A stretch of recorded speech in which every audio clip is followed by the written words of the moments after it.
ஓம் முருகா போற்றி, கந்தா போற்றி, கடம்பா போற்றி, கதிர்வேலா போற்றி, அறுபடை வீடு கொண்ட முருகப்பெருமானே போற்றி போற்றி. என் செல்ல பிள்ளையே, நாளை நீ நினைத்ததெல்லாம் நிச்சயமாக நடக்கும். இந்த முருகப்பெருமான் சொல்வதை கேட்டுவிட்டு சந்தோஷமாக தூங்கு. உன் பல நாள் பிரச்சனைக்கு முடிவு கிடைக்கப் போகிறது. என்னை முருகா முருகா என்று நீ முழு மனதுடன் வணங்குவதுடன் நம்பிக்கையோடு நமக்கு நம் முருகன் எல்லாம் இருக்கிறார் என்று இருக்கிறாய் அல்லவா? அப்படி இருக்கும் என் செல்ல பிள்ளையை நான் கைவிடுவேனா? சொல் பார்க்கலாம். பிறகு நீ நிச்சயமாக சந்தோஷப்படப் போகிறாய். நீ நினைத்ததெல்லாம் நிச்சயமாக ஒவ்வொன்றாக நடக்கப் போகிறது. ஆம் செல்லமே, பல மாற்றங்கள் ஏற்படப் போகிறது என்று சொன்னனே, அந்த மாற்றமோ ஏற்றமாகத்தான் இருக்கும். இனி நீ சந்தோஷம், மகிழ்ச்சி, நிம்மதி என சகல சௌபாக்கியங்களையும் பெற்று சீரும் சிறப்புமாக வாழப்போகிறாய். பிறகு பார், உன் கனவுகளை அனைத்தும் மெய்ப்படும். உன் மனதில் தோன்றும் தேவையற்ற சஞ்சலத்தை அழித்து விடு. உன்னுடைய வார்த்தைக்கு யாரும் மதிப்பளிக்கவில்லை என்றால் வருந்த வேண்டாம். உன்னுடைய நல்லதொரு வார்த்தைகளை செவி சாய்க்காமல் நடப்பவர்களுக்கு அது இழப்பாக இருந்து போகட்டும். உன்னுடைய அருமை இப்போது புரியாது அவர்களுக்கு. உன்னுடைய அருமை இப்போது அவர்களுக்கு தெரியாது. மிகப்பெரிய உதவி செய்ய நான் வரப்போகிறேன். நாம் செல்லமே, ஒன்று மட்டும் நல்லா தெரிஞ்சுக்கோ. ஆபத்தில் நீ இருக்கும்போது உன்னை காப்பாற்ற இந்த முருகப்பெருமான் நிச்சயமாக வருவேன். மற்றொன்றையும் நல்லா தெரிஞ்சுக்கோ.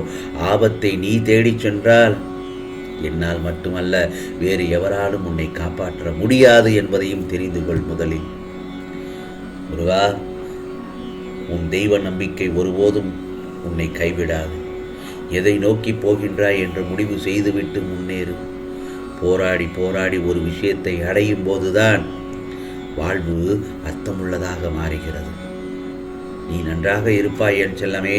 என்னுடைய உதவியால் நீ பெரும் மகிழ்ச்சி அடையப் போகிறாய். இதோ அந்த நேரத்தை நீ எட்டிவிட்டாய். இனி உனக்கு நல்லதுதான் நடக்கப் போகிறது. தீரப்போகும் பிரச்சனைகளும் முடியப்போகும் கவலைகளும் உன்னை சந்தோஷப்படுத்த உள்ளன. உன்னை ஆட்டிப்படித்த பிரச்சனைகள் தீரும் நேரம் வந்துவிட்டது. அதனால் இந்த முருகப்பெருமான் சொல்வதை கவனமாக கேட்டு செயல்படு. உற்சாகம் மட்டுமே உனக்கு ஏற்பட போகிறது. சேற்றில் கல்லெறிந்தால் கரை விடுவது உனக்குத்தான். அந்த கல்லுக்கோ கரை உண்டு, ஆனால் அதற்கு உயிர் இல்லை தானே. அதே போலத்தான் உனக்கு வரும் பிரச்சனைகளுக்கும் உயிர் இல்லை.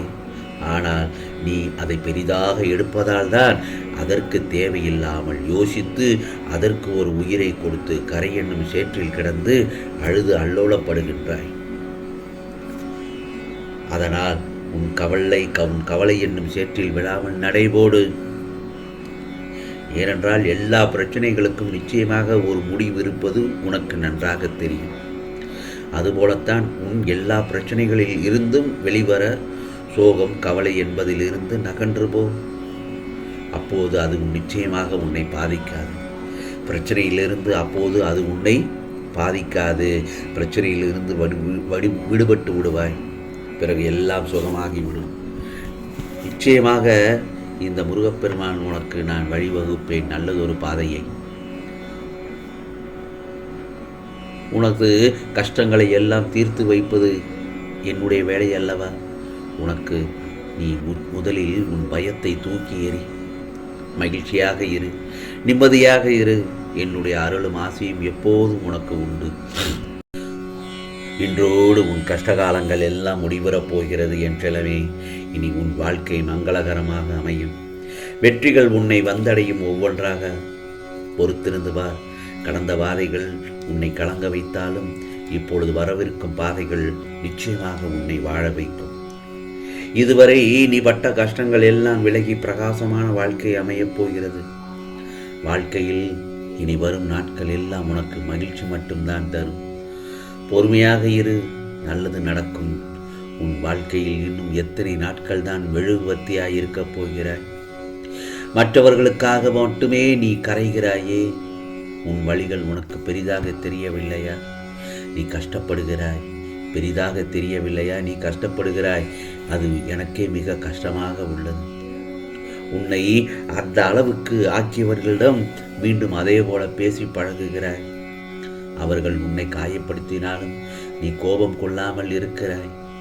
உன் அன்பு எவ்வளவு வலிமை வாய்ந்தது என்பது அவர்களுக்கு உணரவில்லை, அவர்களுக்கு தெரியவில்லை.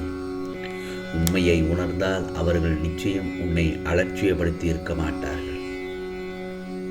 அடிமேல் அடிபட்டு இன்று உன் மனது தாங்கும் சக்தியை இழந்து நிற்கிறது. உன் மனதில் உள்ள ஒட்டுமொத்த வலியும் ஒரே இடத்தில் சங்கமித்து உன்னை ரணப்படுத்தி உனக்காக நீ வாழும் நேரங்களை அது நிராகரிக்க செய்கிறது.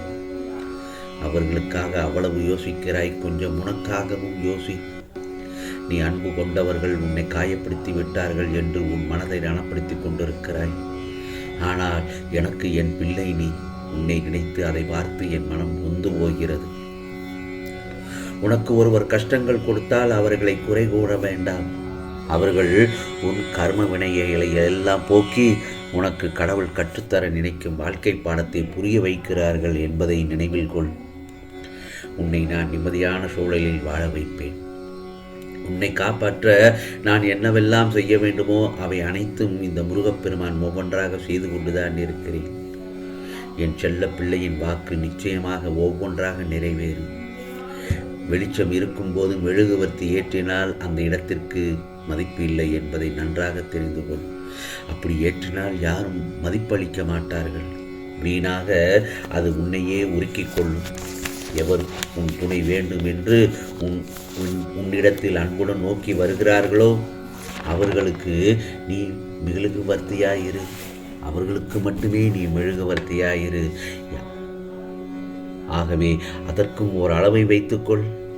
இருட்டில் இருக்கும்போதுதான் மெழுகுவர்த்தி தரும் வெளிச்சத்தையும் அதன் மதிப்பும் தெரியும்.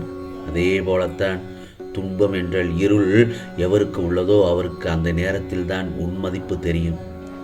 உன்னிடத்தில் அலட்சியம் செய்தவர்களுக்கு நிச்சயம் உன்னை யாரென்று புரிய வைப்பேன்.